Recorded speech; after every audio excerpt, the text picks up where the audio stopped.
एक लड़की अपने फ्रेंड को अचानक फ़ोन लगाती है और फ़ोन लगाने के बाद वो फूट फूट कर रोने लगती है।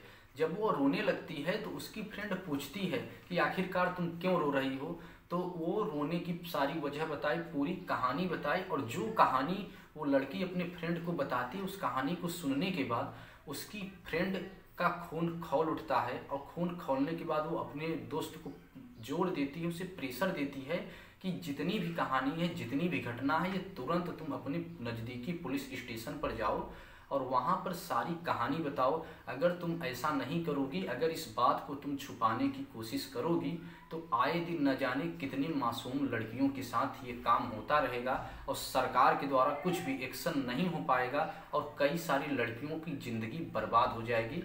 ऐसा सुनने के बाद उसके मन में उत्साह आता है, वो अपने नज़दीकी पुलिस स्टेशन पर जाती है। पुलिस स्टेशन पर जाने के बाद जब सारी कहानी बताती है, ये सारी कहानी सुनने के बाद पुलिस वालों का खून खौल उठता है और जल्द से जल्द कार्रवाई करने के लिए भी तैयार हो जाते हैं। और धीरे धीरे ये जो घटना होती है पूरे प्रदेश में फैल जाती है और वहाँ के जो मुख्यमंत्री होते हैं वे कड़ी से कड़ी एक्शन के लिए आदेश दे देते हैं। अब उसके बाद बोलते हैं कि जो भी इस आरोपी को पकड़ेगा उसे 1 लाख रुपए का इनाम दिया जाएगा। और वहीं पर लोग सवाल उठाने लगते हैं कि क्या हमारी बहन बेटियां आज के समाज में क्या सुरक्षित नहीं है। नमस्कार, मैं हूं प्रिंस पांडे और आप देख रहे हैं केटी तक। आज की ये जो सच्ची घटना आपको बताने जा रहा हूं, ये सच्ची घटना सुनने के बाद आपके भी दिल दहल जाएंगे। आप भी सोचने के लिए मजबूर हो जाएंगे कि हमारे समाज में किस प्रकार के लोग रह रहे हैं। दरअसल ये जो सच्ची घटना होती है महाराष्ट्र प्रदेश के पुणे शहर से होती है। वहाँ पर एक लगभग 26 साल की लड़की होती है। वो लड़की अपने घर को जाने के लिए बस स्टैंड पर आती है। तभी अचानक वहाँ पर एक लड़का आता है जिसका उम्र लगभग 36 से 37 साल होता है। लड़की को नमस्कार करता है, प्रणाम करता है, बोलता है दीदी नमस्कार, आपको कहाँ जाना है। तो लड़की सोचने के लिए मजबूर हो जाती है कि मैं जिस आदमी को नहीं जानता वो हमको कैसे जानता है। तो लड़की बोलती है भैया हम आपको नहीं जानते, लेकिन आप हमें कैसे जानते हैं। तो लड़का बोलता है कि आप हमें भले नहीं पहचानते लेकिन हम आपको पहचानते हैं और आपको शायद अपने घर जाना है। और ये जो वाकया होता है 25 फरवरी 2025 को सुबह लगभग 5 से 5:30 बजे की वाकया होती है।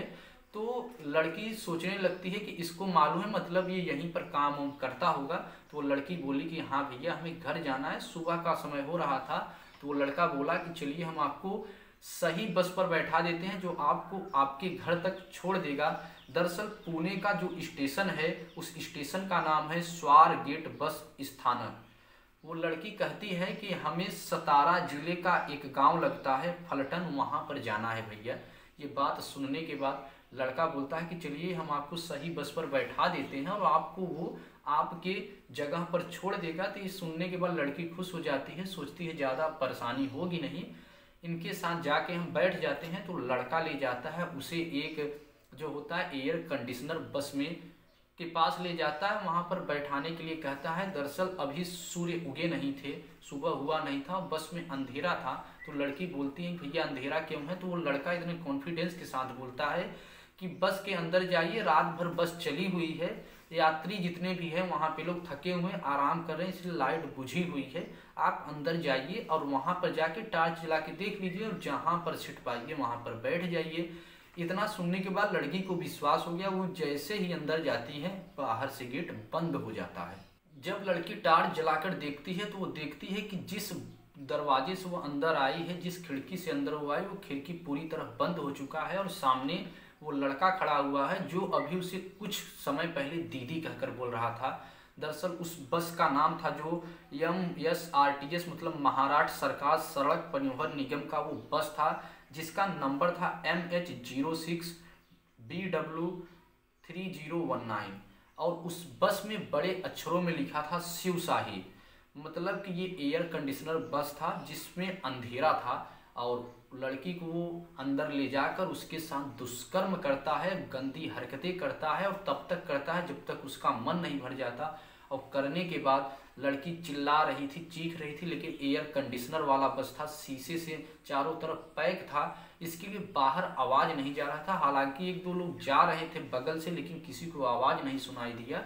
और उसके साथ वह एकदम घटिया तरीके से दुष्कर्म किया। दुष्कर्म करने के बाद निकल जाता है। लड़की जब उठती है अपने तन पर कपड़ा रखती है, कपड़ा रखने के बाद वो रोने लगती है। वो सोचती है कि अब क्या किया जाए।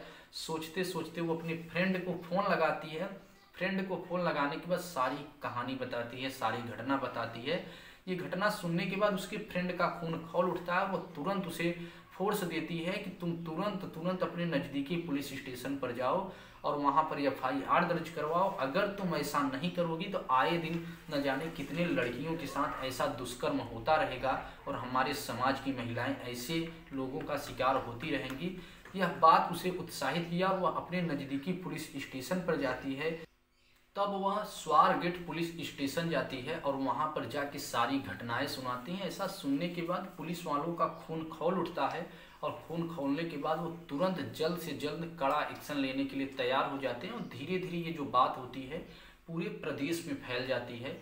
अब जब प्रदेश में फैल जाती है तो वहाँ की जो CM है देवेंद्र फडणवीस, वो तुरंत आदेश देते हैं कि ऐसे लोगों को छोड़ा नहीं जाना चाहिए, तुरंत कार्रवाई होना चाहिए और इन्हें फांसी के फंदे तक पहुँचाया जाना चाहिए।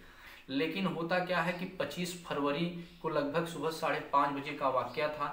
25 फरवरी बीत गया, 26 फरवरी भी बीत गया और 27 फरवरी की शाम हो गई, लेकिन आरोपी जो था वो पकड़ा नहीं गया। तब देवेंद्र फडणवीस ने एक आदेश जारी किया कि जो इस आदमी को पकड़ेगा उसे 1 लाख रुपए का इनाम दिया जाएगा।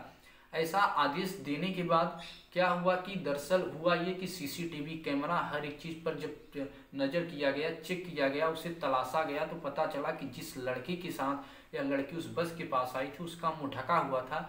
लेकिन जब तलाशने के बाद अगल बगल के लोगों से पता किया गया तो पता चला कि ये जो लड़का है, ये लड़का बहुत ही क्राइम कर चुका है, बहुत ही मतलब घटिया किस्म का आदमी है। 2019 में एक केस में इसे जमानत भी मिल गया था। लेकिन सरकार के द्वारा ये घोषणा की गई कि इस आदमी को जो पकड़ेगा उसे 1 लाख रुपए का इनाम दिया जाएगा। दरअसल उस आदमी का जो नाम है आपको बता देते हैं, दत्तात्रेय रामदास गाडे, जिसका उम्र लगभग 37 साल है और यह चोरी डकैती और 2019 में एक केस में जमानत भी हुआ था। लोग इसे बोल रहे हैं कि एक क्रिमिनल माइंड का आदमी है, ये क्रिमिनल के भी बारे में सोचता है। सरकार बोले कि इसे जल्द से जल्द फांसी के फंदे पर पहुंचाएंगे और अब यह गिरफ्तार भी हो चुका है सरकार के द्वारा। दरअसल सरकार ने 13 पुलिस टीमों को तैयार किया इसे पकड़ने के लिए। 13 पुलिस टीम तैयार हुई, उसके बाद ड्रोन का सहारा लिया गया, कैमरे का सहारा लिया गया और इसे पकड़ा गया। लेकिन सवाल यहाँ पर उठता है कि क्या हमारी बहन बेटियाँ सरकारी जगहों पर भी सुरक्षित नहीं हैं? इसके लिए सरकार सख्त हो चुकी है। इस पूरी कहानी को सुनाने का मेन उद्देश्य किसी का दिल दुखाना नहीं है, किसी का समय बर्बाद करना नहीं है, बल्कि आपको सचेत करना है, आपको जागरूक करना है कि जिस रास्ते पर हम चल रहे हैं, जिस स्थान पर है, शायद हमारे बगल में वहाँ राम के भेष में रावण भी हो सकते हैं। इसलिए आप सतर्क रहिए और सचेत रहिए। जय हिंद, जय भारत, सत्यमेव जयते।